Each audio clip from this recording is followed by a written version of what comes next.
Operational Art of War 4. To see if you guys actually see that, just let me know. And welcome everybody to the premiere of Operation Art of War 4. This should be interesting, to say the least. So we're going to go ahead and jump in pretty soon.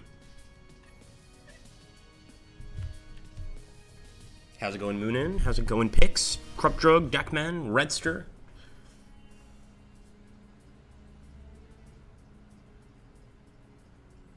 Hello, Uri. So we'll get started in about 3 minutes, folks, and then we'll jump right into the Operational Art of War 4. I've already got a campaign in mind, but considering this is the release stream, I do want to go ahead and sort of go over, if that makes sense, some of the basics of the game, some of the different battles, that sort of thing, and then we'll jump into an actual mini campaign for the most part.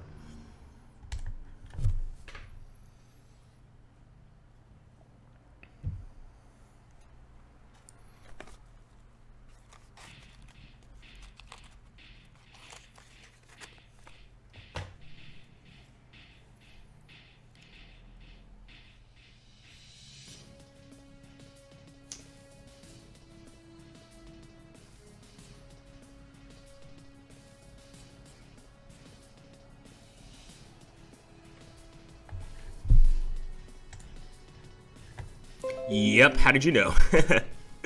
No, yeah, we've got Grenada set up, ready to go, but that's probably the one we're going to be doing. It's a very, I guess I would say like a very beginner-friendly scenario, so I probably want to show this one off to the people here. I might take a look at some scenarios in my load save file, which essentially are like, you know, examples of the game after you've played for quite a while, so I might show that as well, but we'll see what we have time for.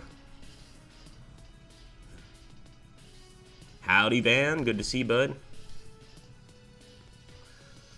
Hello, Nightlight. Indeed, there is a Steam edition now. Which seems pretty cool. Okay, guys, so let's go ahead and get started here with our stream of the Operational Art of War 4. For those of you guys that are not familiar with this game, this is an extremely sort of a war simulation game. It is hex-based. But it also allows you to play a number of different conflicts, some that you wouldn't even expect. In fact, some of the conflicts that you play in this game are completely hypothetical. That is to say, they've never actually occurred, but it's sort of like, what if? You know, what if they had occurred? What would occur? Over here, this is the one of the many scenarios available. I believe this is Miscellaneous, Modern Miscellaneous, which has a tremendous amount of different wars. I mean, you can play the First Chechen War. I know of no other game that covers the First Chechen War. You can also play the war in the Falklands, either as Argentina or England, of course. You can even do the Bay of Pigs invasion if it had gone properly in 1962. So this is all a lot of different stuff. If we click over here, for instance, we've got different theaters that we can select.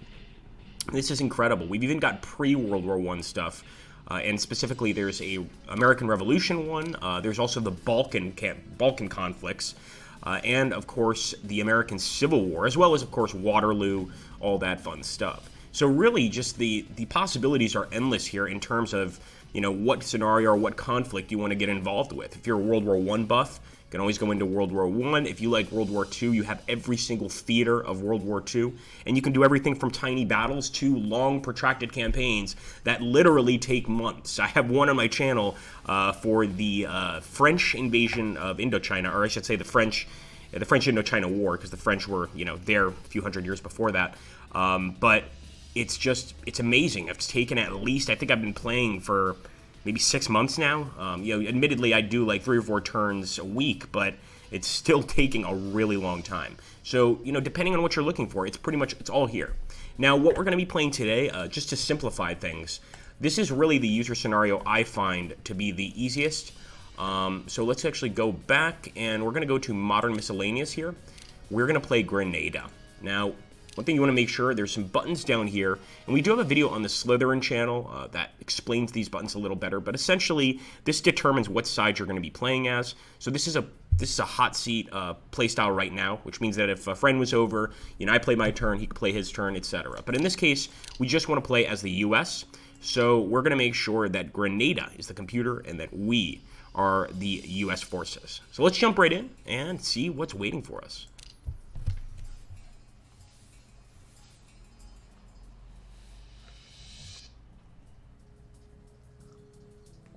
Okay, so you get a little version warning note here. Now, what this means, and I think this is really fascinating, is the creators of this game tried to bring over all of the good scenarios from the Operational Art of War 3, and they succeeded.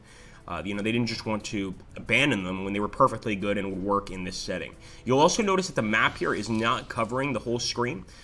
Usually it will, but in this case, it's such a small scenario that the map kind of has to be minimized here.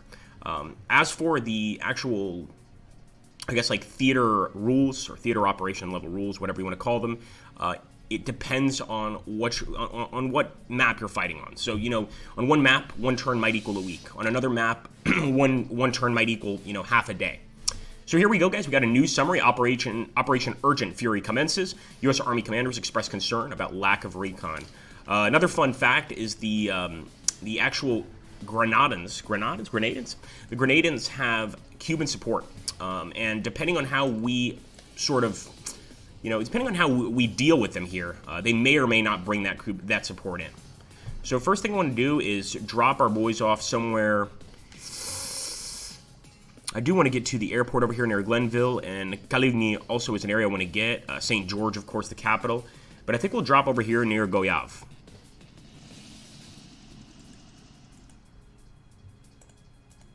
We're going to have to wait a little bit. As you can see, our helicopters are right now just getting over there. We're not in a position to land yet.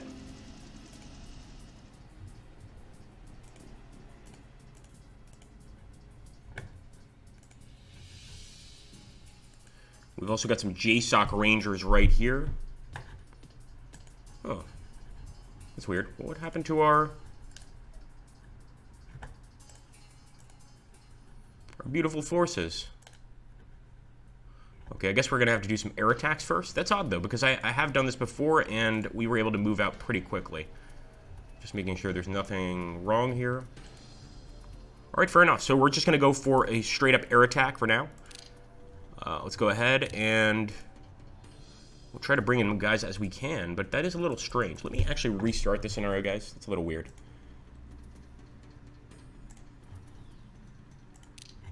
So we should absolutely be able to land this first turn.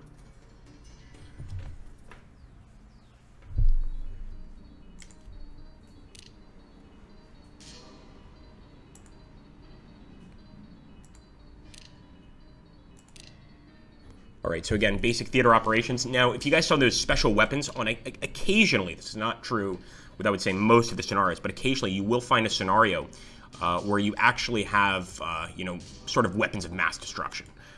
Let's plan an attack here. So yeah, we're just going to go ahead and plan an attack with these birds. I don't know why it's making us do that first. It's a little strange, but what the heck. Let's go ahead and board. Here we go. It's been a while. Let's board the helicopters. And now we can properly drop off. So actually, Pearl's airport seems open. I was going to drop at Goave, but considering this place is open on this side, let's send the JSOC Rangers out here. Go ahead and disembark. For those of you that don't know, Rangers are U.S. Army units. So it's not like Special Forces, although JSOC might be a Special Forces unit. I'm not sure about that. Let's go ahead, board the aircraft here. And we'll drop some units in Tivoli. Maybe we'll even attack this turn. So we obviously want to try and overwhelm the Grenadian defenses. Just completely overwhelm them. At that point, should be able to take the government without much difficulty at all. This is not necessarily a very hard campaign in the slightest. Let's drop this guy off as well. There we go. Now we've got our guys boarded. We're doing this properly. So what I might do is concentrate one group over here and concentrate another group in the southwest near the government house. I think that's probably what we're going to go for here. See, almost immediately we wipe these guys out. Keep on attacking. If we're able to, it looks like these guys are going to have to wait a turn or so.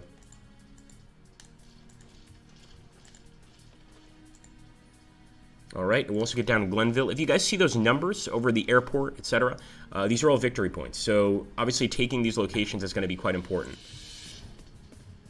Okay, we got some Marines on this side. So Army on one side, Marines on the other. I understand what's going on here. That's pretty neat. In this case, we are going to have to do an actual amphibious assault.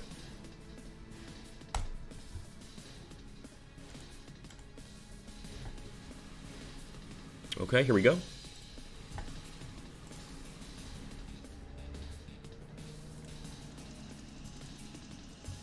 Now, this is actually an attack craft, Air Navy support, an HMM 261. Not actually familiar with that one, but St. George is right there. That's going to be the capital of Grenada. So I'm thinking, should we get... Okay, we can't get Air Navy support there. All we've got to attack here is this Marine unit. Do we have some Air Navy support over here? We do. We also have the Independence, which acts as sort of off-map support. Let's plan an attack, guys. So this is really what the game is more known for, is the combat planner. For those of you that have never seen the game, you're not going to be familiar with this, but these other tiles sort of around the unit represent, you know, the tiles surrounding it. So if you have units, for instance, over here, you know, obviously there's water here, but assuming there wasn't, if you have units over here and over here, then they would show up over here and over here, which is, you know, really cool. You can do like concentric attacks. You can surround an enemy. You can even bring in support over here on the right side. In this case, we are going to bring in Air Navy support from a VA-87, hoping that's going to be successful. And we're also going to attack with our Marines. As you can see here, it says the probability of success is impossible to predict.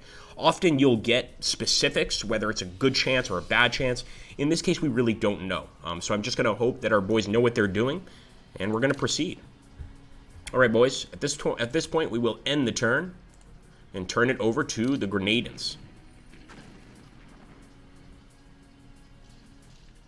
Here we go. That's a retreat almost certainly, and we'll be moving into St. George before the end of the night. Oh, maybe not. Wow, it looks like they held out with a little bit. Okay, guys, so these are the combat results that happen, obviously, after you attack. And in this case, it shows the friendly losses as well as the enemy losses. And one thing I love about the game is it gives you specifics on what was lost. So let's just take a look at the Grenadian defensive forces here. It looks like they lost a few support squads. They lost a quad AAMG and a BDM scout. It doesn't seem like a lot, but considering that Grenada's military forces are tiny, and I mean tiny, that's pretty big. That's a pretty big loss for these guys.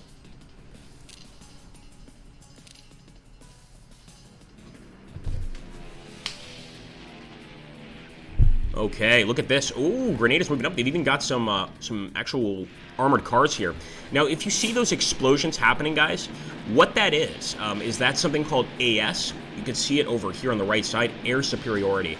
If you're on a map like this, especially a more modern warfare-based map, you might have air superiority that's so strong that when you turn over to the enemy turn, they're just going to bomb the heck out of the enemy, and there's not going to be much left. So in this case, of course, we control the skies completely.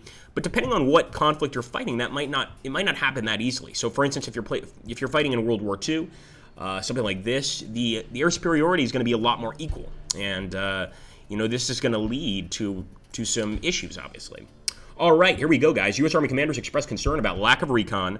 St. George's has been reduced to ruins. Grenada, Cuba successfully defends St. George's. And afternoon, October 25th, 1983, mental hospital hit by U.S. planes, patient killed. Now, see, these random events can occur if you're too aggressive, or just, once again, randomly. And this loses 2 victory points for us. So just imagine this war going on, and obviously the news, you know, letting people know that a mental hospital was hit by our planes. That's not good for PR, not even a little bit. So I'm going to move into St. George at this point. I want to take the city officially, and I'm going to keep attacking the HQ here. The Grenadian PRM, I believe this is sort of the provisional government. Ooh, no, actually, let's wait. So I'm not going to have us attack yet. Our Marines can attack this turn. The thing is, like, in this game, and this is going to be kind of hard to explain, the turns have sort of like, so for instance, you might have a turn that has 4 or 5 parts to it. So right now we haven't actually ended we have ended the turn only because this is such a short scenario. So as soon as we end the turn, it goes to the opponent. But in most cases, the way it works is there's actually parts to a turn. So like 3 or 4 parts. And if you attack in the beginning of the turn, you're not going to be able to attack in part 2, 3, or 4, you know, unless your men are capable of doing that, unless they're able to fight 2 battles in one day, which is generally pretty tough. Let's take a look here. Ouch, bombing a hospital, says Dakman. Yes, absolutely. Yeah, we're fine on disk space beta 123. I'm not sure why we get that message. I think we have a drive E that doesn't exist. Or you play as Grenada in Hearts of Iron 4 and conquer the world by 1944, says Van Bishop. That would be impossible, I think. Yeah, the attack planner is a game-defining feature. Well said. And that whole attack planning, I mean, it really allows you to not only focus on the battle itself, but to focus on, like, you know, areas around the battlefield that could potentially contribute. So I really like that. Okay. So I'm starting to see some enemy security divisions coming down here, but I'm not going to be called off. I'm going to keep pushing north and finish off these units. So these guys are trapped right there in the northern area of Salters. Maybe that's more appropriate. And I'm sending in quite a few units here. And as you can see here, our losses will probably be very light, and the probability of success is excellent. We absolutely want to go for that, but we also want to be careful as the enemy is approaching Pearl's Airport here. So I'm going to attack out this way and basically just try to keep the enemy away. The problem is they could get by us without really having to engage and take these areas. But of course, we'd probably take them back, you know, very, very quickly.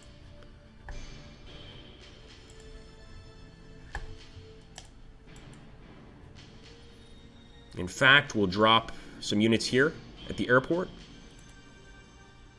All right, so this is the USOC Rangers HQ. They can't really fight, but they could certainly hold a location.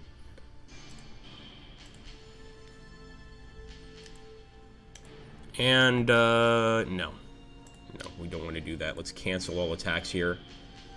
Abort.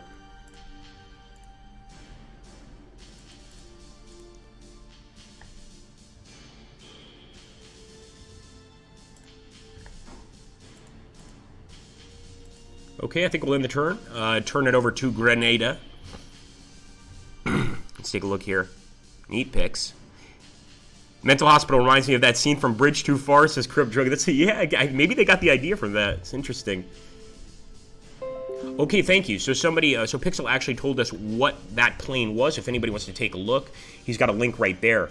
But essentially, the plane we're using to bomb them is a A7E Corsair.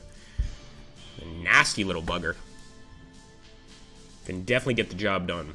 Okay, once again, ending the turn, folks. I'm hoping that the Grenadian government will fall very soon, but they've still got a fight left in them. So we're taking the northern town of Salters, and next, hopefully, we'll move into Victoria. Okay, and this should actually be the total end of our turn. Let's see what we did there in the north. Not bad. I'm amazed, actually, that the unit was able to escape, but we didn't have them totally closed off. On their western side, they did have an area to actually get out, so that kind of makes sense. And we also took out the ZU-23 dual AA gun. Not that it was any danger to our jets. I mean, it's very, very unlikely that that thing would even manage to hit any of our planes. But, you know, anything can happen. Okay, here we go. Now, this is turn 2. So, in this particular campaign, each turn has 2 parts, as opposed to 1. Like I said, it depends what you're playing. Some could have 4 or 5, etc.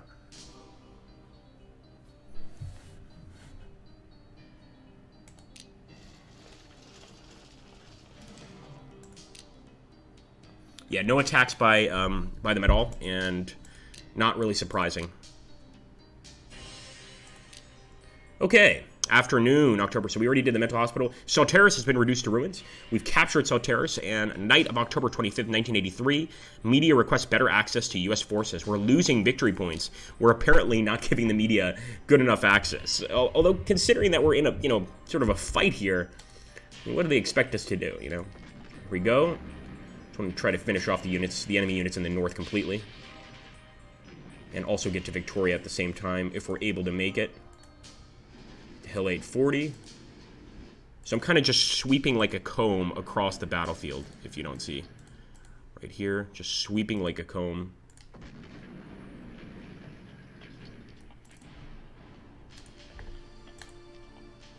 It's looking pretty good, too. I mean, without a doubt, the entire northeastern part of the island belongs to us. We still didn't get to Victoria, but we'll get there.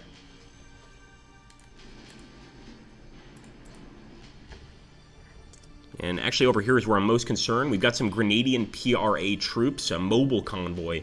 So I'm guessing these are like sort of the Grenadian government right now. So there's a few motorized and mobile convoys, which I don't like. They don't make me feel safe, let's put it that way. So I'm actually going to go ahead, plan an attack here.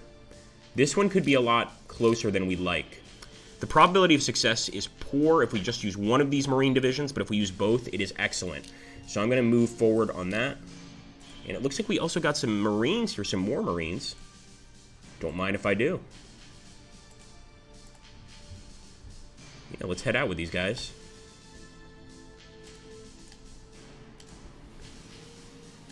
And let's drop them off.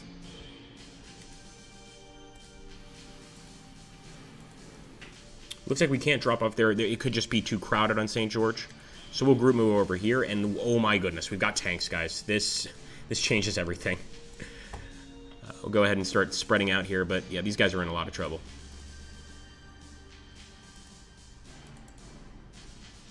We'll keep things as they are right now, end the turn.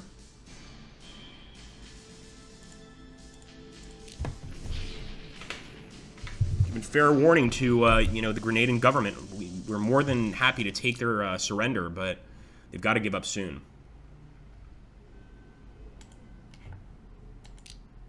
So in this case, the Grenadians actually did manage to wipe out some of our squads. This would obviously have been a big news story. We lost 2 AH-1 Cobras shot down, and we also lost 2 assault squads. So it's a little scary. It's, you know, we're not going to lose the battle. It's very unlikely, but, you know, it shows that they've still got a little fight left in them. Okay, yeah, let's attack once again. And this time we've got a lot more support, including tank support. And as you can see, guys, this is really the attack setup. The enemy's got defenders on other tiles that are going to be joining this fight. And we've got attackers on other tiles that are also going to be joining. So we're basically sending everybody in here. There's an HQ here, the PRM HQ. We definitely want to wipe that out. Just get rid of any commanding officers on this island. And we also have a lot of HQs to the south here near Port Salines. This is really the main location that we want to take. So we do want to start pushing south very soon. Now, we're already trying to push south with the rest of our units, but we need to go faster, a lot faster. At this point, our army units are arriving, and I think they can completely cut off the enemy here. We can basically just, like, get them over here in the northeastern part of the island and just slaughter them. But it's going to take a little longer than expected. I expected us to do that very fast.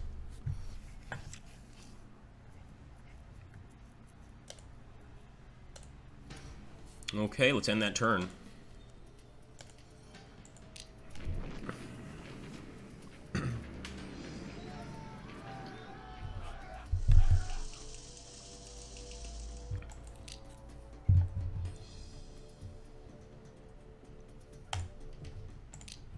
That's more like it. So that was our attack right there, guys. And, I mean, we're starting to see the enemy doesn't have much left to fight with. They're pretty much out of stuff. Let's take a look here. Ooh, that's cool, Pixel. I like those GIFs. These are some fascinating GIFs.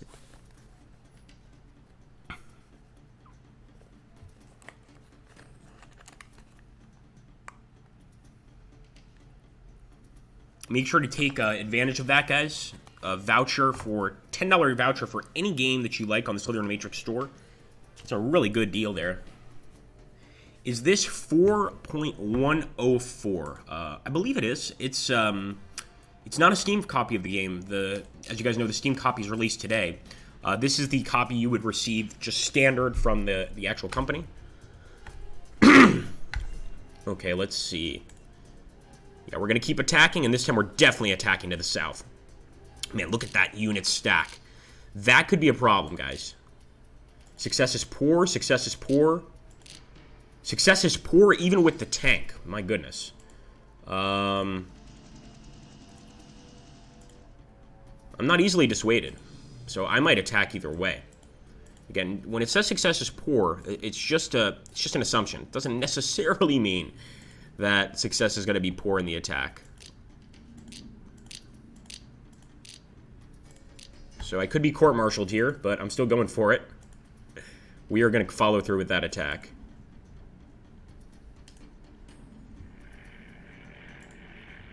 Let's see if we could also... Ooh, maybe we can bring in some air support here. Yeah. No, we've got to get a bit closer. Damn it. That would have been nice.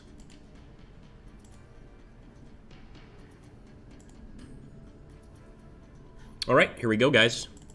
Not a lot going on that turn. We're just hoping that this works. Come on. What did I tell you? Enemies retreating to Caligny. And the government house is under our control officially. Okay, here we go. Let's see what they do. They do have that Cuban support, and I forget exactly what you have to do in this game. There is a city you can take in this campaign to basically nullify the Cuban forces. Like, if you take the specific city, I think it's Port Salines, then the Cubans just immediately leave. Which makes things even easier, you know, as if they weren't easy enough. Again, like I said, guys, this is really the campaign that I suggest new players play. It's also going to teach you how to do amphibious assaults, air assaults, dropping off units from planes, which is going to be very important if you're going to go into like the more complex World War II scenarios. I would highly recommend that. In fact, before the end of the stream, we might take a look at the Battle of Berlin. I really wanted to show you guys that. That's pretty amazing. Okay, guys, here we go. Government House has been reduced to ruins. Grenada, Cuba successfully defend the Government House. U.S. OECS capture it. Urban area has been reduced to ruins. Pre-dawn, October 26, 1983. Governor General Sir Paul Schoon rescued. Okay. UN condemns U.S. interference in Grenada. -2 victory points. U.S. allies criticize American intervention. -4 victory points. And special forces units are withdrawn. It's a little bit of a scary situation, folks.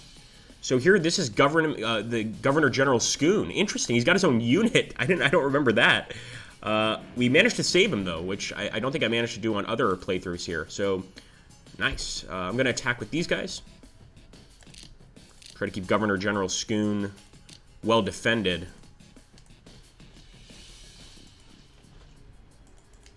Sounds like a Star Wars character. I'm sorry, but it does. What about these guys? So they can attack, but I want to bring some support in. And of course, in these, like, in the central jungles / mountains of Grenada, it's actually pretty tough to move. On the outskirts here, very easy, but as you can see, moving just one turn is taking us a lot longer through the woods. So how could I show that to you guys? Let me see if there's any way I could show that. Okay, so for instance, if I aim, like, northeast here, guys, you see how it says 2? So this would be 2 movement points. But if I do that same movement over here in the jungle, 5. You see the difference? So moving through this jungle is pretty tough. It's not the easiest area at all to navigate. We'll also be bringing in some naval support from a V8, or an air support from a V8-87.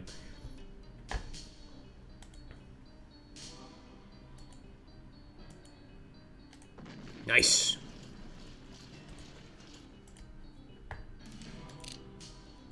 Yeah, this is really risky. Let me bring just a single unit over, so we're bringing over some Marines. And perhaps they could assist with this attack. No, it looks like they're going to have to wait at least a turn. What if we grab these guys and go to Cavigny? Oh, yes. We're also bringing in the tanks here. Come on. Now, success is very poor, but again, it said that before, and we managed to break through. This is not always a good determining factor of how the battle's going to go. So a much better determining factor, if people are wondering, if you look over here, you see the assault action points. We have 27, they have 6. Soft defense, they have 30, we have 21.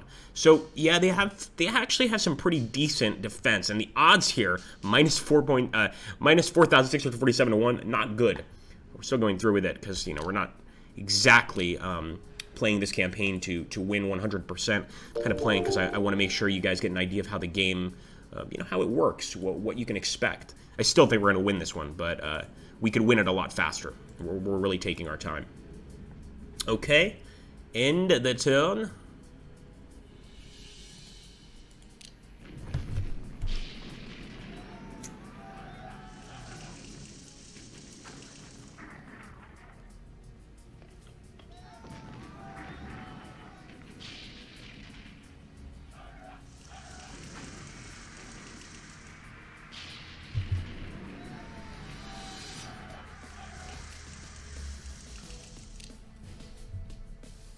Alright, so pretty light combat for the most part, although here, man, we utterly annihilated their northern army. So an 82mm Vasilyev, 75mm recoilless rifle, a number of them as well, and of course a bunch of irregular squads. What is a Vasilyev? I mean, I'm pretty sure that's a Russian-made mortar, but interesting nonetheless.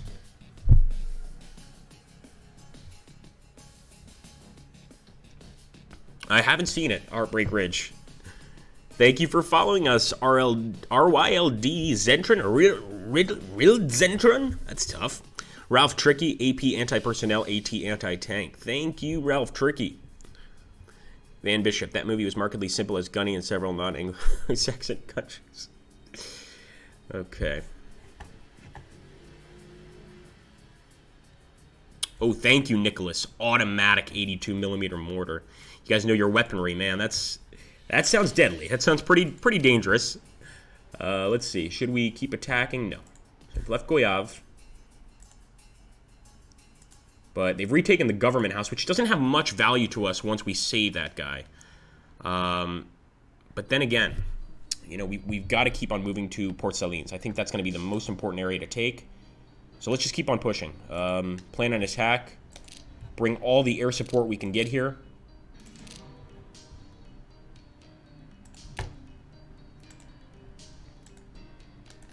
And we'll go ahead and try to remove the units from around the government house. Now, there is one way we could actually lose this scenario, and that's just running out of time. So we do want to move, you know, quickly.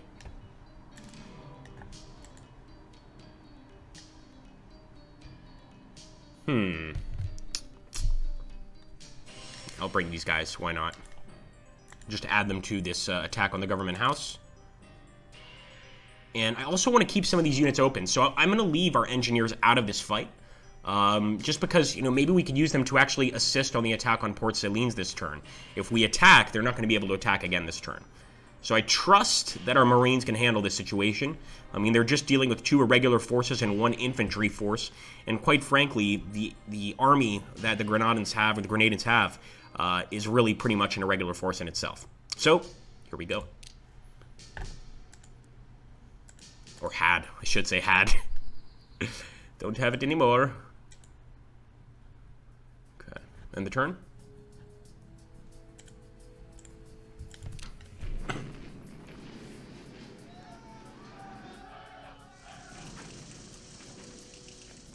All right, so yeah, once again, they're definitely retreating in the right direction, which is right in front of Port Salines. You know, this makes it a little harder for us to break through. Let's see how these attacks went. It looks like at this point, if you guys look at the attacker casualties, we are not getting a single. Let's go ahead and just open that up. See, we don't even have anything here. We're not getting a single casualty, not one. And this is pretty much how the invasion of Grenada went. I'm not sure if somebody wants to look at the Wikipedia article. I'm pretty sure the Americans lost maybe like, what, 16 men? Maybe not even that. But this is serious damage to the enemy. Also, a group of civilians. Oh my goodness. We accidentally destroyed 4 groups of civilians, guys. War is hell. Yeah, that's not going to go down well in the media. No way. And yes, this game does have civilians again, depending on the scenario you're playing. For instance, if you're playing the French Indochina War, actually it's not the French Indochina War, excuse me, the Chechen War, you'll have groups of refugees, things like that escaping, which may affect your supply, may affect, you know, your positioning, etc. So some of the campaigns do have that, and I just think that's really neat. It's completely up to the original scenario designer, of course, whether or not they're going to add that. All right. Let's move away from St. George, but I definitely want that engineer unit to guard it, and we might as well bring this guy as well.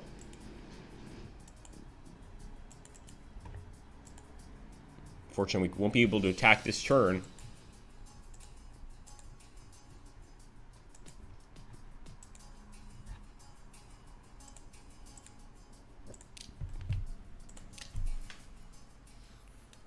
Okay. Oh, look at that air support, man. That's just messing them up everywhere. That air support is very heavy.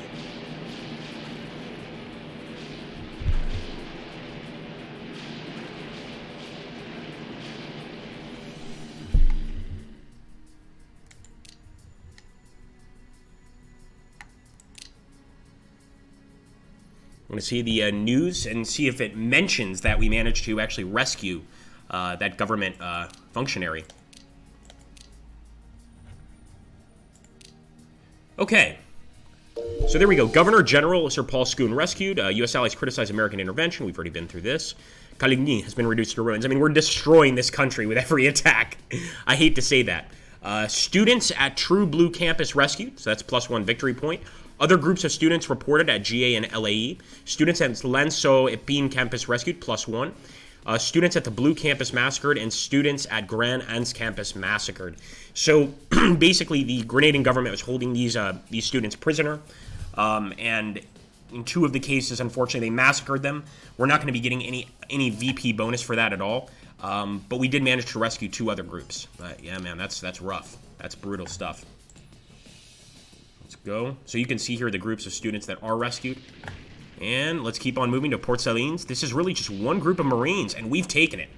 Great job there, guys, by the 2nd and 8th Battalion of Marines. Just really good attack. They've taken that area. And one thing less we have to worry about, and it's really great. At this point, though, even though this is just an engineer unit, we're going to keep attacking their HQ. See, at this point, they can't even stand up to engineer units. They're a lot weaker. I'm assuming that their military forces are probably in complete disarray. The commander's lost, left and right. They don't know who to trust, who to follow, and that's exactly what we want. We want to cause total panic amongst the enemy in this particular war. And so far, we've been accomplishing that. Boom, Guava's ours as well. Nice! Bring this guy down. I want to bring this guy kind of around, but again, the jungle here is making it very hard for us to move and attack at the same turn. It's just not going to happen. By the time our guys get through just a portion of this jungle, they are absolutely exhausted. So, the chances of that are pretty small. Okay, end the turn.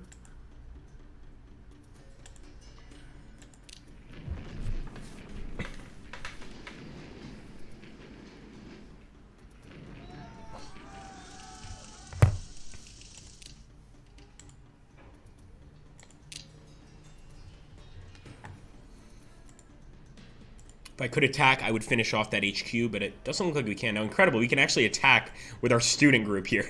We're not going to do that. There we go. Nice. Look at that, man. Just a small Marine group was able to wipe out that HQ. We still got our tanks. And let's hit them again.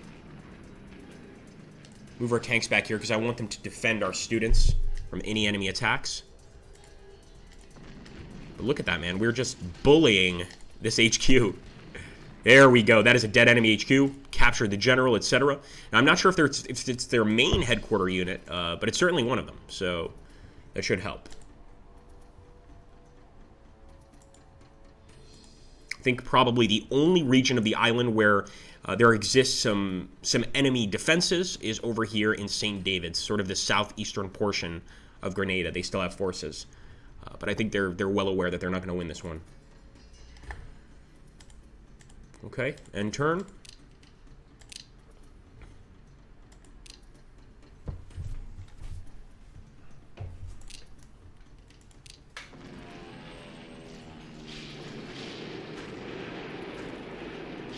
Oh man, look at that air support. I mean, entire units are disappearing with that. That is just devastating. And guys, let me be very clear. With the more modern battles, especially when you're playing as the U.S., especially when it's not a hypothetical scenario, but when it's something that actually occurred, Gulf War would be one example, you're going to be amazed at the amount of air support. I mean, just amazed. If we look down here at victory, guys, we already have a significant victory. However, the battle itself, or the campaign itself, I believe it's 11 turns. Oh, no, 12 turns. So we're going to keep on playing, guys. If we, take over the entire island, great. Okay, great. So this is good news. Cuban forces at Point Salines airfield surrender. So that is the location. It's not a cheat code. It's not even really an exploit. But if you do play this campaign, you want to go for Port Salines first because you'll get rid of all of the Cuban troops. They'll leave. UN condemns execution of students, +2 victory points to us. It was the actual Grenadian forces that executed them. And International Red Cross condemns execution of students. So we're getting victory points now. We're winning the war of morals here. Which is good. We're looking like the good guys more and more. Let's go ahead and get out here. Move those Marines forward. Attack from Caligny. Actually, I'll bring this tank to assist.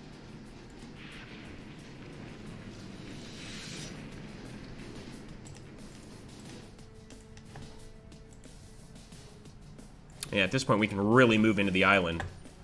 But I want to be careful because we might still find some enemies in the jungle here. I'm actually going to move one of our units through, just a single unit move. And what did I tell you? See, we've got still some irregular units to worry about. So I don't want us to leave these capitals totally open. I think it's a little risky to do that. And we'll move this guy down to defend Grand Mal Bay. Okay. Wait a minute, we could still do a little more and move these Marines out.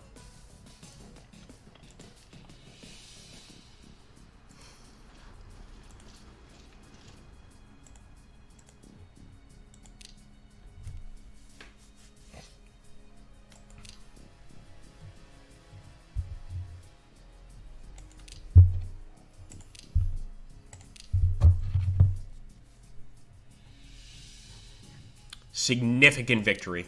Very nice. Let's take a look here. Night. Processing of Cuban prisoners of war bogs down U.S. troops.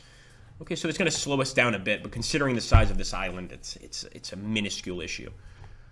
As you can see, that when you see that, no, actually we can move. I thought we were actually going to be stopped from moving, but it looks like we're good. Nice.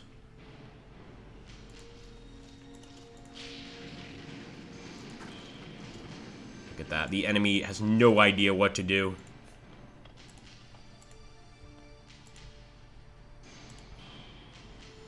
And there we go, guys. Some security divisions holding Port Salines at this point. OECS Security, CPF. I'm not sure what this is, but I would assume... Oh, look at this. Jamaican company, Barbados company. So these are other Caribbean sort of, locations that are sending troops to assist here. That's great. We also got the 82nd Airborne Division. Hooah. That's pretty good. So at this point, I mean, place is totally under our control. This is really just mopping up remaining enemy forces. It's pretty much what we're doing now.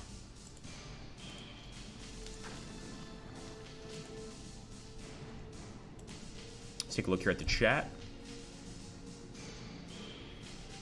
Your Panzer Penguin says, can't wait to go home and play today. I'm glad they're streaming some gameplay right now to hold me over.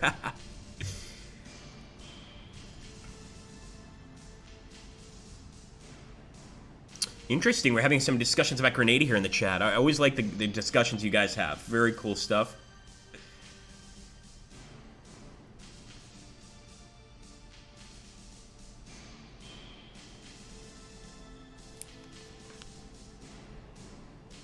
Very cool. All right, guys. Yeah, I don't think there's any doubt, especially in Grenada, that the U.S. was going to win. The doubt really there was, who would look worse on the international stage. The U.S. for, attacking such a small island, or the Grenadans themselves, for killing students, etc. It's a tough one. Let's end the turn.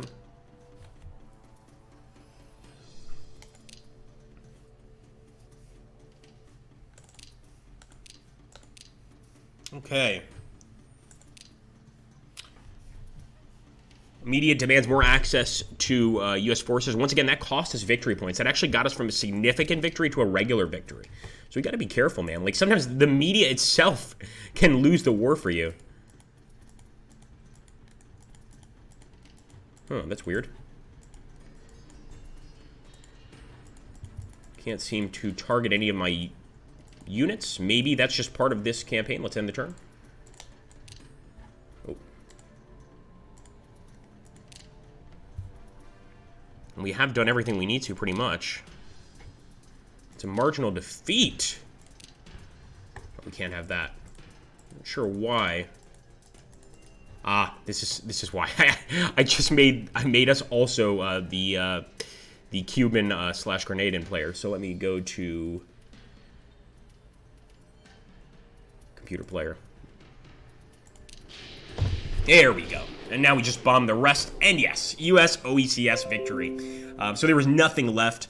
Operation Urgent Fury is a spectacular success, achieving all its objectives in a lightning-quick fashion.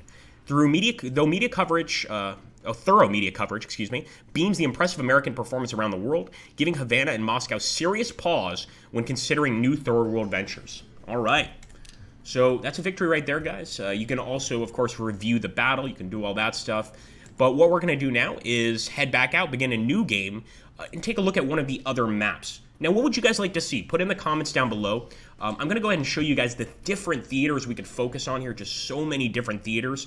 So instead of telling me what battle you'd like to see, here's what I'd like you guys to do. Just pick one of the theaters here and type that down below. We'll jump into that and we'll give it a look. From there, we'll grab a battle. Personally, the one we're looking at now, which is Miscellaneous, Modern Miscellaneous, is a really good one. You've got a lot of fascinating stuff, like the First Chechen War, the Falklands, Desert Storm. You can even play Desert Storm from a Chinese perspective, which I think is really fascinating, and it's a very fun campaign.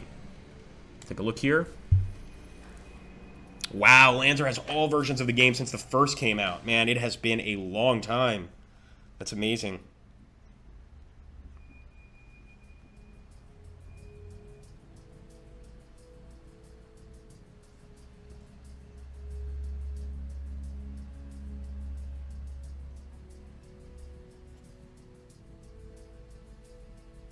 What is custom graphics? I don't think that's anything. We'll take a look here.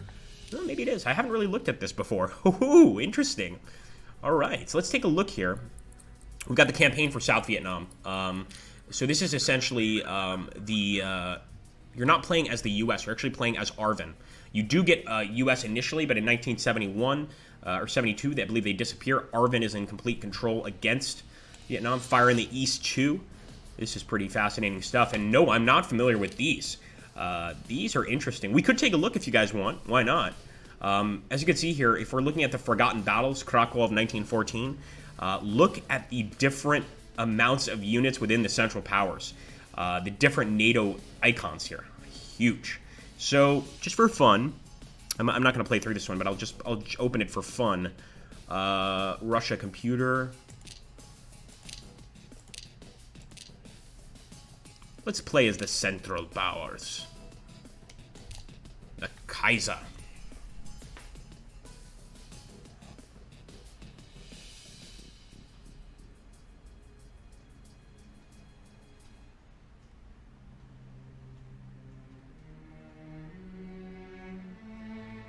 Oh, that's awesome. Look at those flags. I think I can understand the customization here. It could have to do with the actual flags themselves. That German flag looks beautiful. And of course, it's half German, half Austro-Hungarian. Beautiful stuff. Wow! Oh my goodness. This is pretty. So I'm guessing here, I've never looked at this myself. Looks like a slightly different appearance to the map. Very fascinating. Russian steamroller approaches Krakow and Silesia. Mein Gott. Can also show you guys here that in these World War I battles, the, how can I put this? The actual casualty count is much, much higher than what we saw in Grenada. So we're talking like hundreds. You'll have hundreds of irregular squads getting killed in single attacks, etc. Sure, we could show the American War of Independence scenario, and we could also show the Bridge Too Far scenario that their Panzer Penguin wanted to look on.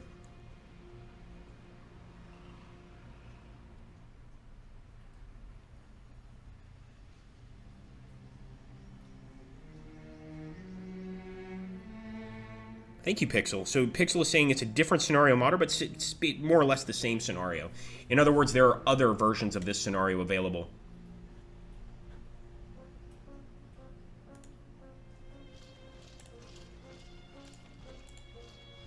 Gonna see if I can get one attack here. No, we'll actually pop out. So guys, here we go. Let's do the new game. Open.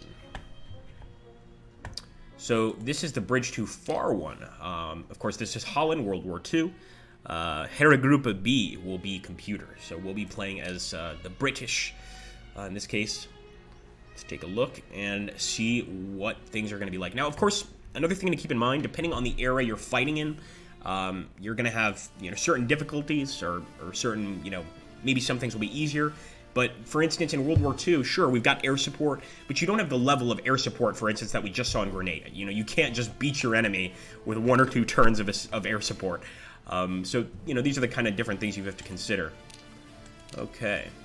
All right, fascinating. So in this one, and this is another thing, is the scale of each of the campaigns. This is the actual map where Operation Market Garden occurred. We're not playing with the entire British Army. We're playing with a specific group. So I really, really like that. It's giving us the ability to sort of just play one version. And if we look at this, this is a beautiful scenario. Look at all the units we have here. Wait a minute. Why is there... Oh, that's a NATO symbol. Yeah, that's a NATO symbol for a base. I was about to say, why are the Japanese on our side? All right, so over here, we got some enemy positions, of course. Yeah, this is a fascinating campaign, and this really puts tremendous focus into the actual operation itself. Really nice. Different selection of troops here. I'm loving it, man. Okay, what other request did we have here? It is Arnhem, that's right. And this is the entire section. I don't know if you guys see the map there in the lower left corner, but it's the entire map of Arnhem.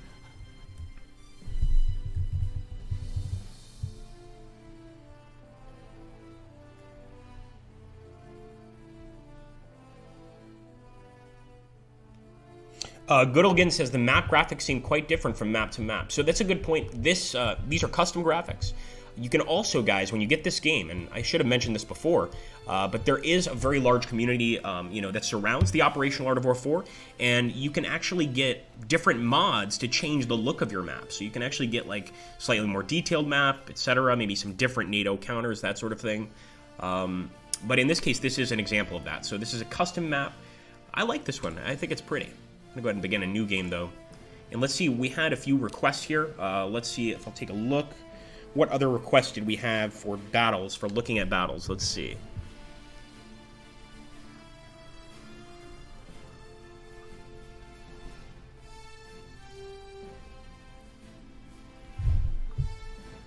Okay, so I'm going to show you the one I wanted to show you. I do want to show you guys some of the World War II scenarios, since, as far as I'm concerned, this is a very important part of the actual game.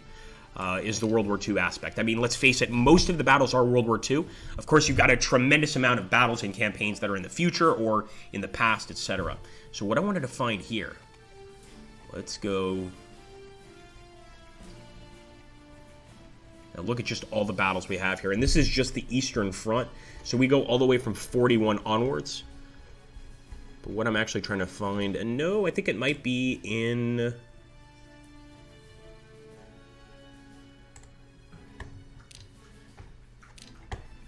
World War II Asia, what am I thinking? I think we already clicked World War II Eastern Front. No, so it's not there. Let's see. Maybe only on the Western Front, actually. Operation Varsity, what's this? So we can obviously do Operation Overlord. I mean, pretty standard. If anybody likes D-Day, you can do D-Day from the very beginning, which is pretty cool. What I'm trying to find, I know it's somewhere here. I'm just not locating it. I think here it is. World War II Miscellaneous. Yes, baby. So, guys, this is Gotterdammerung. For those of you that don't know, this is essentially the end for the Reich. The last months of the Third Reich. If you guys have seen the movie The Bunker or something like that, yeah, pretty much that's what this is. So I just want to jump in here to Race to Berlin, just so you guys can see this map, just how fascinating it is. We can play as the Western Allies. Unfortunately, we can't play as the Eastern Allies. Oh, no, wait a minute. Soviet's computer. Oh, interesting. I've never seen this before. Wait a minute. Huh. Okay, interesting. Soviets computer versus human player. Western Allies computer versus human. I don't know. Do we fight the Soviets here? I think that would mean there would be a hypothetical study. So I'm guessing we're just, the Soviets start on one side, the Americans start on the other side. In the center, you've got the Axis that are maybe controlled by the computer no matter what. But generally, you get to select any side you want. In this case, we will take the Western Allies, just so you can get a look at the map.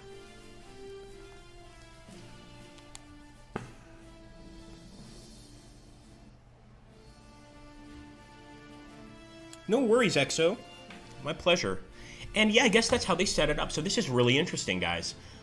This actually allows you, and there's even, and you don't usually get this for every scenario, but on this one there are actually preferences that appear immediately. Now there is a button in the upper left corner to change the preferences in any map.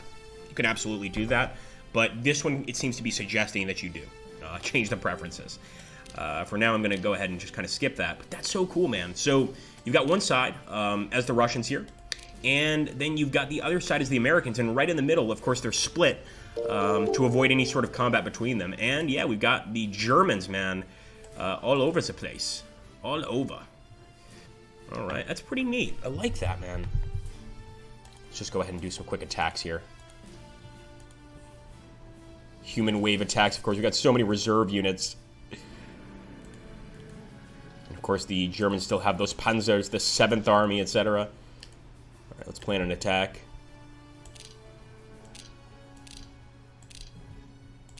I'm actually curious to see how we do here.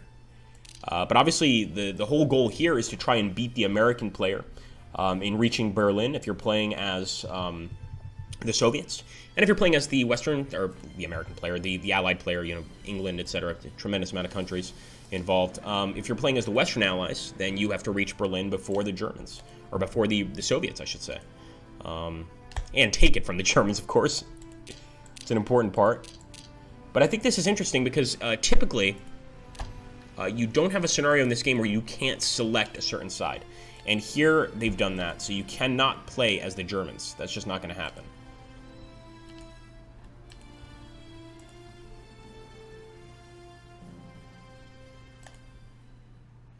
Oh, I think I understand here. So we are actually playing as... No, this actually makes sense. So what's going on here is... No, we're definitely attacking British positions. Unless I'm going crazy. So this probably belongs in hypothetical scenarios. Hold on, folks.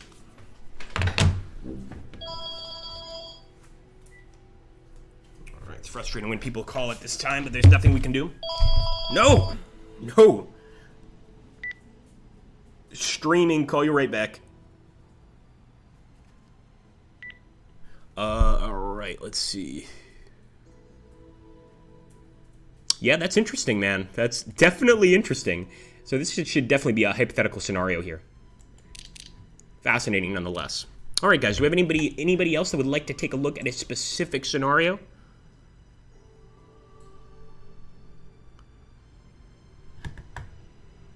Let's take a look here at the chat.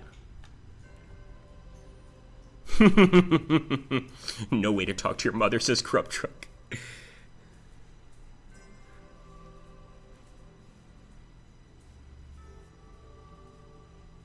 Yeah, absolutely true, Neuhauser. So the Americans decided to give Russians Berlin anyways. You're absolutely right.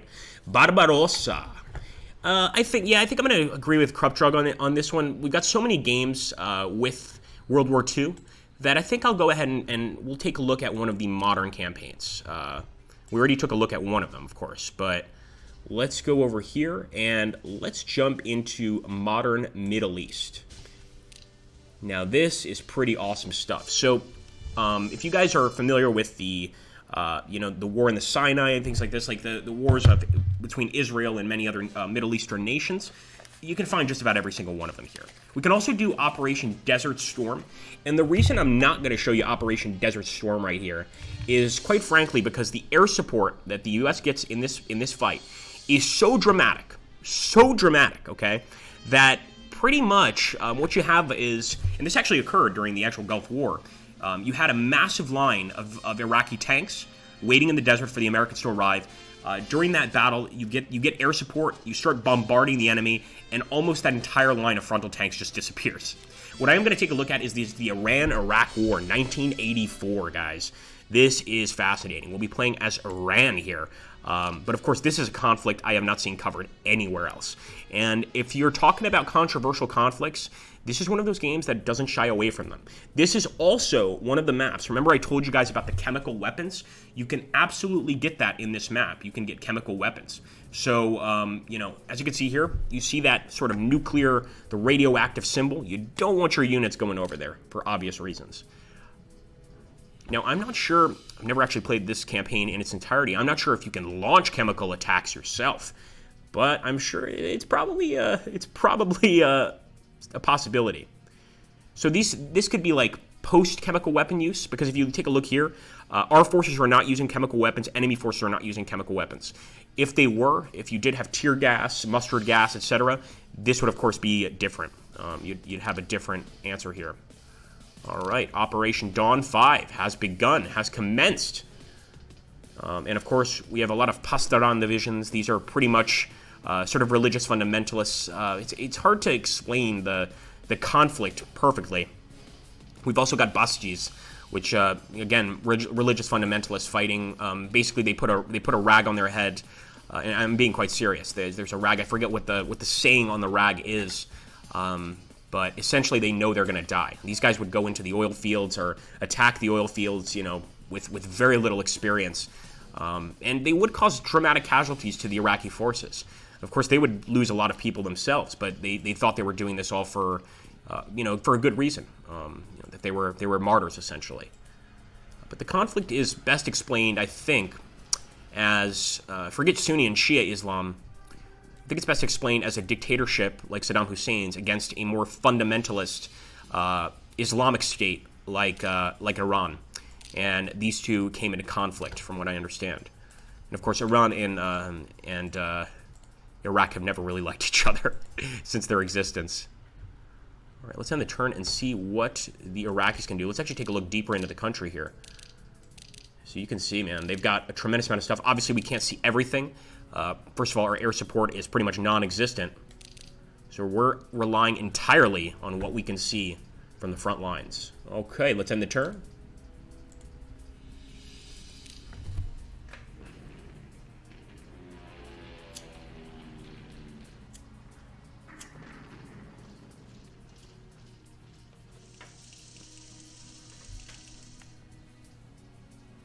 Okay, 20% of your turn remains. So we can pretty much estimate that each turn has 2 parts in the game here.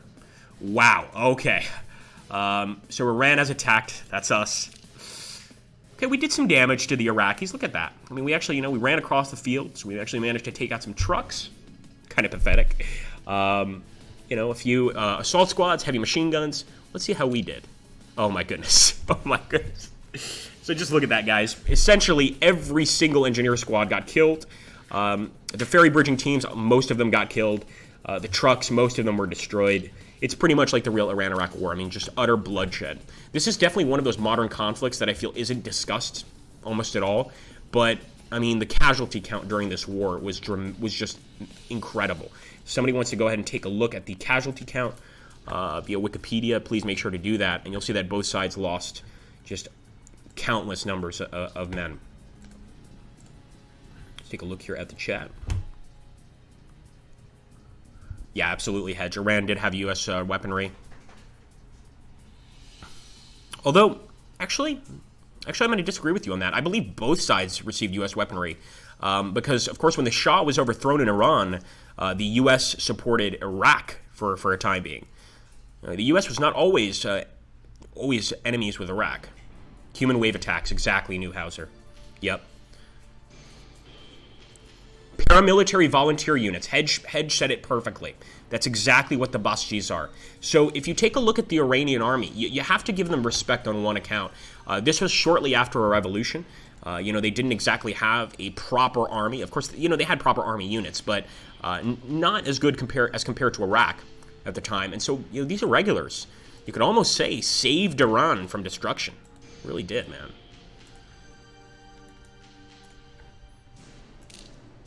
Now, I'm not doing this attack because I think it's going to work. I'm just doing it to see what happens, see how many men we lose.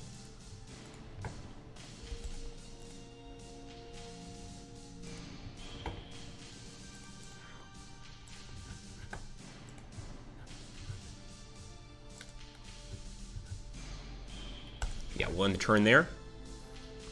There's just not much else we can do. You would think moving across the desert would be quick, but when you're considering the fact that there's this area is like one massive DMZ, so you've got like a ton of barbed wire, a ton of mines, just to keep everybody else. In fact, they represent that really well right here, guys. If you look to the east of Hamrina, you see right here, we've got all these tank traps, bunkers, mines, barbed wire, etc. It will take forever for us to get across here. And so a lot of the fighting in this particular battle takes place almost on this singular highway. I'm not sure the name of it, but a lot of fighting takes place there.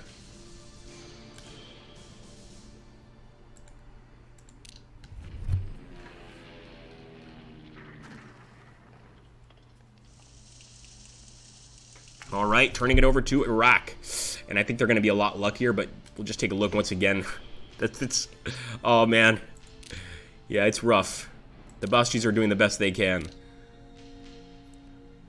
Pretty sure we outnumber the Iraqis, though. That's one benefit. Not by much, though.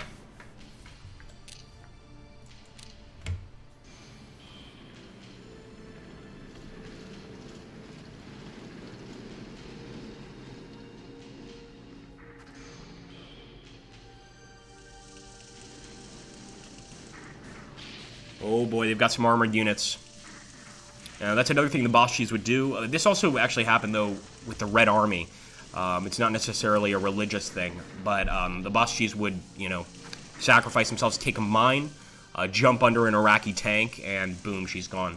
As you can see here with all the Iraqi bombardments, they took no damage, and that's because this is a bombardment coming either an off-map source or an on-map source that's far from the battlefield, so there's really no chance of us firing back. If you take a look here, let's see. Wow, man, their bombing is devastating. Look at that. Man, let's see what they were using. So they were using 122 millimeter howitzers, guys. 46 of them. And look at what they managed to do with that. The howitzer is effective, without a doubt. There's no doubting that. Wow, man. So serious Iraqi bombardments there. And now, of course, they can probably attack. Oh, nice. We get turn 2. Okay, so they're not attacking. They're playing it fairly defensively, which makes sense. Here we go, the news summary. I don't know if it's just me, but I love the news summary. Like, that to me is so cool. Iran launches Operation Dawn 5, urban area reduced to ruins. Size of Iranian offensive surprises Iraqis. Yep, just as I thought. So again, the Iranians do outnumber the Iraqis. That's one thing we have working for us, but look at that. We already got attacked by an air unit. The enemy absolutely has better air superiority here. And a lot of MiGs, etc. Let's get some support. Probability of success is very poor. But, you know, can't bake a cake without breaking some eggs. Now, we're on the radioactive tile, which is... I don't think it's going to work out for us. Something tells me that's a bad idea. Who would have thought that, guys?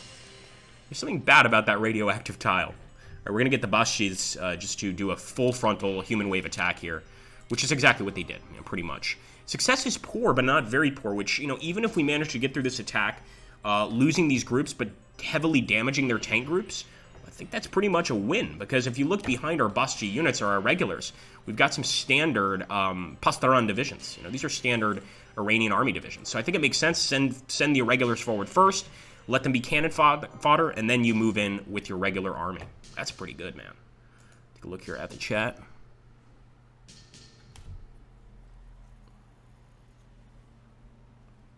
That's surprising to me too, Omicron. Wow, I didn't know that.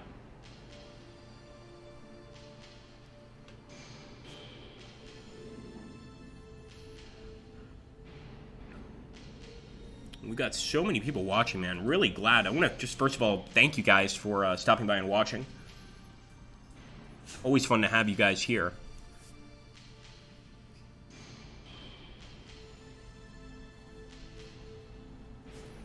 Okay, guys, we'll take a look at one more map here. So any suggestions that we want to get there in the chat, feel free to drop them, and we'll absolutely consider them when we're looking here at this final map.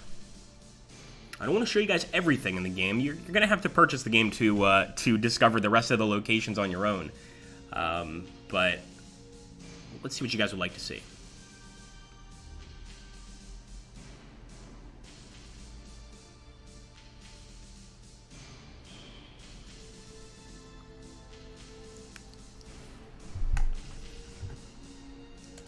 And again, the ability to play these extremely controversial scenarios, I really don't know any other game that does this. That's my reason for loving the Operation Art of War 4. Yeah, I've always liked the Operation Art of War series, period. But I just think that, you know, being able to play these games, especially with NATO counters, people like us that enjoy strategy, yeah, it's a really enjoyable experience. And that news summary to me just adds like an extra boost.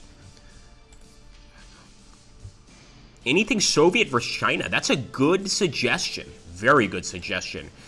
So for those of you that, some people may not be aware of this, I certainly wasn't for quite a while.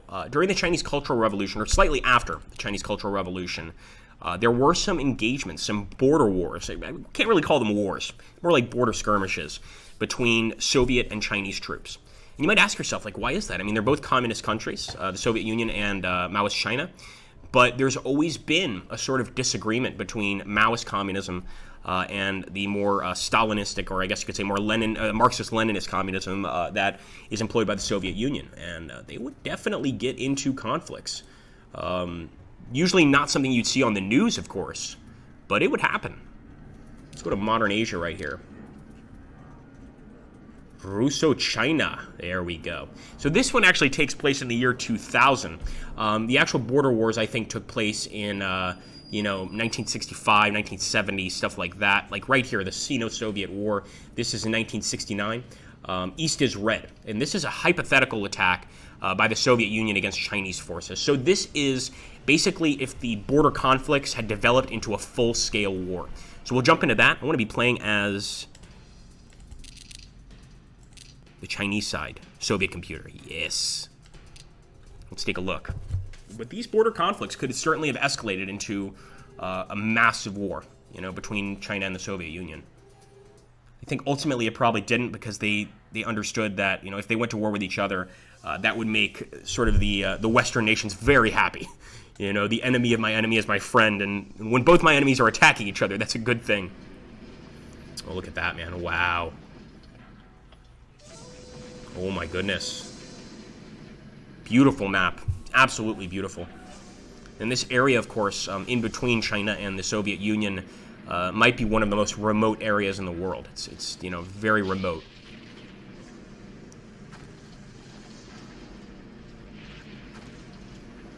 Oh my goodness, yeah, the Russians are running through us. If you see that BDR, NATO counter there, that's, of course, the border guard unit. And when these conflicts would take place, more than, I think 9 times out of 10, it would be border guard units firing on other border guard units. That's why maybe it never divulged into a full-scale war.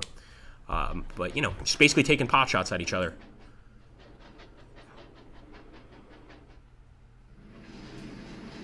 Yeah, hedge. It's very interesting. But again, I mean, and you make a good point, that communist countries don't fight each other, as opposed to the communists said the communist countries don't fight each other, as opposed to the bourgeois countries, that sort of thing. But that might be why they never went into a full-scale war, because they probably realized, like, yeah, we don't like each other, but if we end up fighting each other, it's not going to look good for us. People aren't going to believe us at all.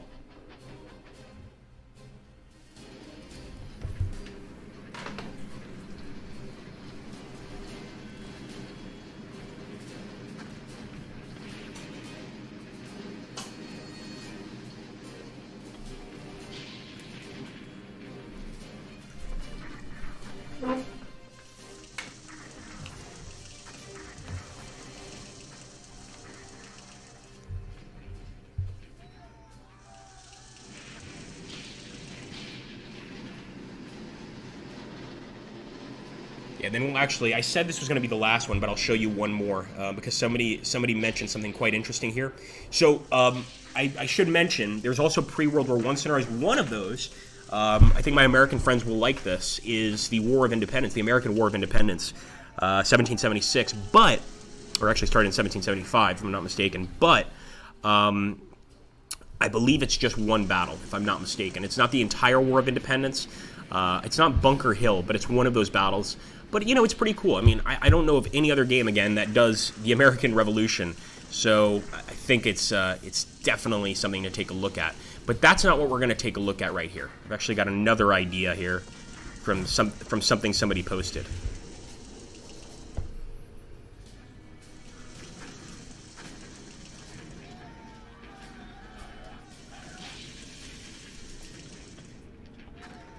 Yeah, Newhouser's right. And actually, I didn't actually know that. But that's fascinating stuff. He says, in 1969, the Chinese put their strategic rocket forces on high readiness. So they were, I'm sure both sides were preparing for war. There's no doubt about that. But to what extent? I mean, that's definitely a big thing. And you can see here, guys, this would be a massive campaign.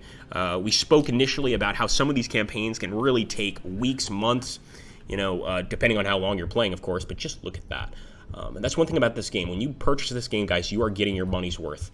I can't tell you, you know, there's always like, in a lot of video game magazines, it'll be like, what's the play time for this game? And people will be like, you know, 6 hours, 10 hours, 20 hours. With this game, I think the playtime, you'd probably have to go into like how many years of playtime do you have, all things considered. But this is just, look at how many forces we have on our side. Incredible.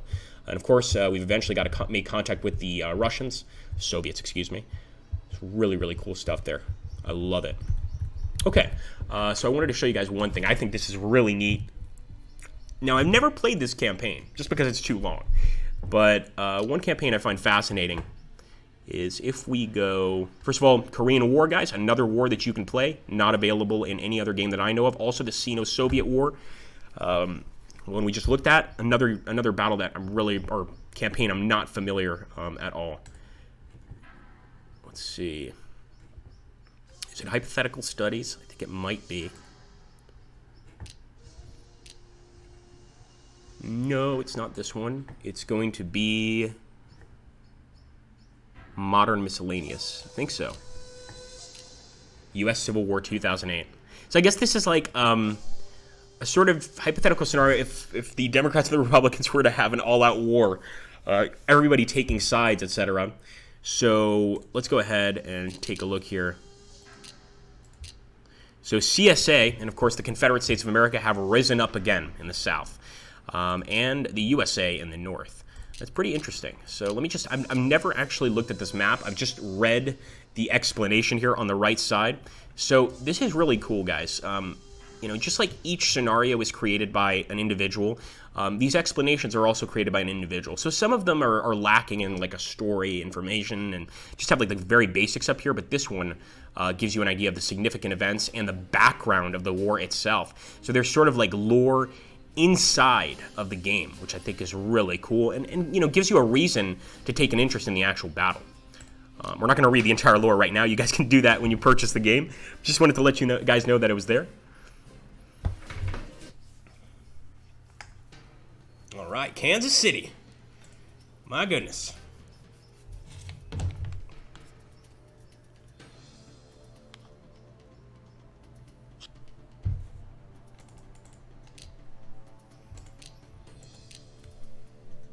Okay, wow, that is beautiful. Philadelphia is under our control. CSA and USA forces begin to mobilize across the border. ALF conducts numerous raids on USNG armories in the Northwest. So it looks like this is specifically the western United States where this is occurring. No, wait a minute, it can't be, because this is Buffalo, New York. Why is this just showing the West? So it looks like that's California over here. So this is, of course, Buffalo, New York. We've got the whole eastern United States. Does it go all the way down to Florida? It does! Oh my goodness. Let's see just how much of the United States it covers. It covers the entire United States. That's amazing. That is really amazing. Is that Los Angeles? Where's San Diego? No, that's Lake Erie. I was trying to see. I think it's this one right here. Yeah, this is it. Can anyone name this body of water? Let's see if anybody knows what that's called. I actually find this to be an extremely fascinating body of water in the United States. Anybody know this area? Let's see if anyone knows. That's just amazing, guys. So this takes place across the entire United States. You can see the Confederate forces seem to have a tremendous amount of control all over here. We basically have the Northeast, and we have to break out of the Northeast and retake the country pretty much. As far as I can tell, our forces are all here. We go all the way up to Maine, Rhode Island, etc., but we don't have much else. So that's fascinating. Great Lakes region is also ours. Man, that's great. So yeah, guys, that's just an example of one of the sort of hypothetical scenarios. Is that poison lake? You could say the lake is kind of poisoned, sort of. It's not a lake, technically. Well, actually, it is a lake, but it's not called a lake. I'll give you a hint there. That's the one. Pixel got it. Yes, Pix. Well done. The Salton Sea. So this is actually just one of the, I think the second, besides the Aral Sea, the only inland sea in the world, the Salton Sea here. Of course, it's greatly falling apart. Lots of chemicals going into it, etc. That's amazing, guys. So Dayton, Ohio is who would have thought that Dayton, Ohio ends up being the start of the Civil War? Interesting. Very interesting. Okay. Let's take a look at one more, folks. I want to try to give you guys, a view of as many of these scenarios as I can. I'll do one more, and then I'm going to have to leave you guys to discovering these scenarios on your own.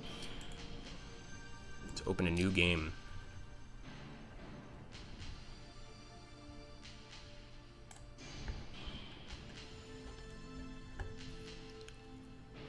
Actually, I think what I'll show you here is one of our World War I scenarios. So you guys can see just the massive scale of the World War I battles here. Let's actually jump to... So this is the full campaign. You don't necessarily have to just play, a single battle in World War I or a single battle in World War II. There are these full campaign scenarios that you can play, but please keep in mind that we're talking a tremendous amount of turns here. This is going to take a long time, 230 to 280 turns. And as you guys know, since there's sort of sections in between the turns, this is going to take a lot longer than expected. A lot longer. So I'm going to take a look here at Kaiserschlacht. I know there are a ton of units here. And the Germans will play as the computer. Just so you guys can get an idea of what the World War I scenarios appear like in this game.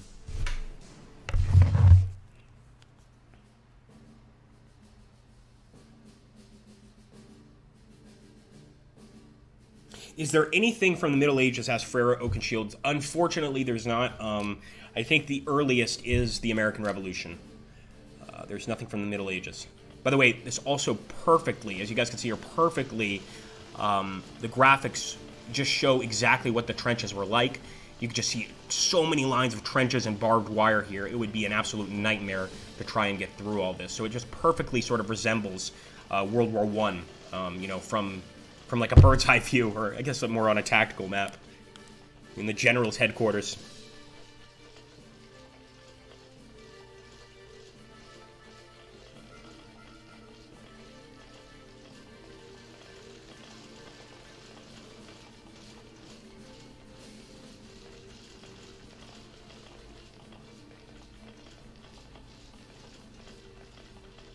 Van Bishop is saying, go broke and get War in the West, or Aggressors and save up. I think they're both excellent games. I think if you're going to be getting War in the West, make sure you're prepared for it.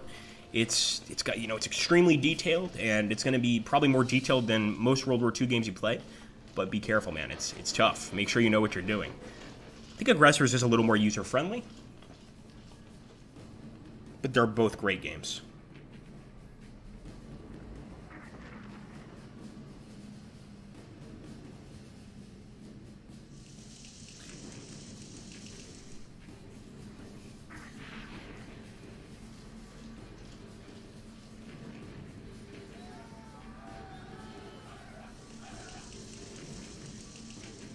Okay, guys, so we are slowly wrapping this one up. I hope you guys had fun here.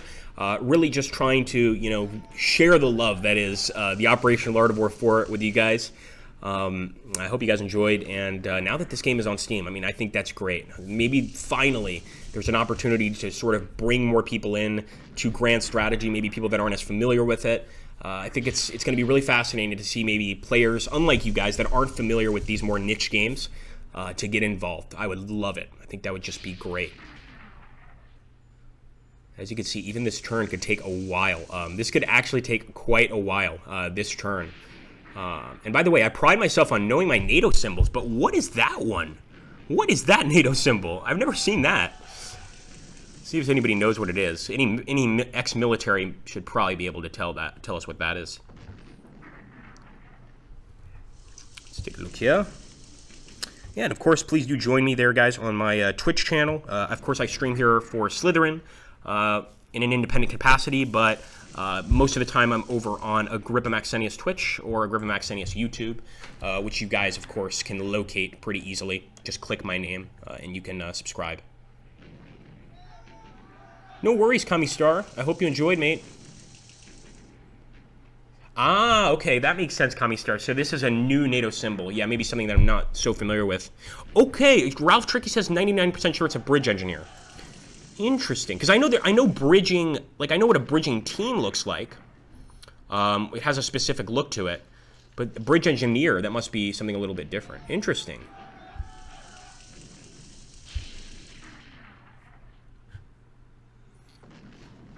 Man, it's going to be very long. So as you can see, this is just the German turn right now. It's still going on. This could take a long time. Like, just the enemy turn could take a long time, especially when you're playing a World War I scenario. You know, you're talking about an entire trench line here. So, yeah, you could see a lot. And like I said, the casualties on these World War I scenarios are going to impress you. They really are. In fact, the Western Front here is even less deadly than the Eastern Front. The Eastern Front is even more vicious. Anyway, guys, thank you so much for stopping by. I hope you guys had fun. Like I said, you can always find me on my own channel just by clicking my name and following. I think here it's following. I think you only say subscribing on YouTube. I've got to get with the times, man. I'm getting old. I really am. Anyway, guys, thank you so much. Take care. I'll catch you on the next one, and I hope every single one of you guys goes out and picks up the Operational Art of War 4. And also let us know when you do, maybe on the actual Slytherin channel, drop in the comments, what scenario you like, or what scenario you decided to play first, and how did you do? Sorry about that, Subatomic. No worries, guys. I hope I see you there, and I'll catch you on the next one. Cheers, guys.